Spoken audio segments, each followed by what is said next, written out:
ఎప్పుడు కేసీఆర్ బలైన పడతాడో, ఎప్పుడు కేసీఆర్ పతనం అవుతాడో విద్యార్థులను రెచ్చగొట్టి వాళ్ళని సావగొట్టి వాళ్ళ శవాల మీద పార్టీని బతికించుకోవాలని ఈ సన్నాసోడు విద్యార్థుల శవం కోసం ప్రయత్నం చేస్తున్నాడు.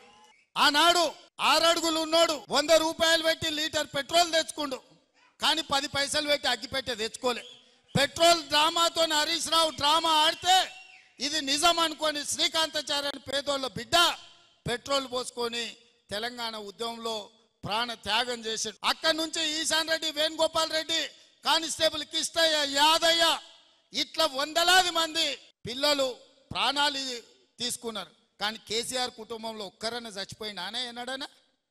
మళ్ళీ ఇప్పుడు అదే మోతీలాల్ అని ఒక లంబాడి బిడ్డను ఇవాళ రెచ్చగొట్టి దీక్షకు కూసబెట్టారు. ఇంకొక బక్క జడ్సన్ అని ఒక దళితుని దీక్షకు కూసబెట్టారు. ఇవాళ ఇంకో కోచింగ్ సెంటర్ ఆయన దీక్షకు కూర్చున్నాడు. ఎందుకు మోతీలాల్ కూర్చోవాలి, ఎందుకు బక్క జడ్సన్ కూర్చోవాలి?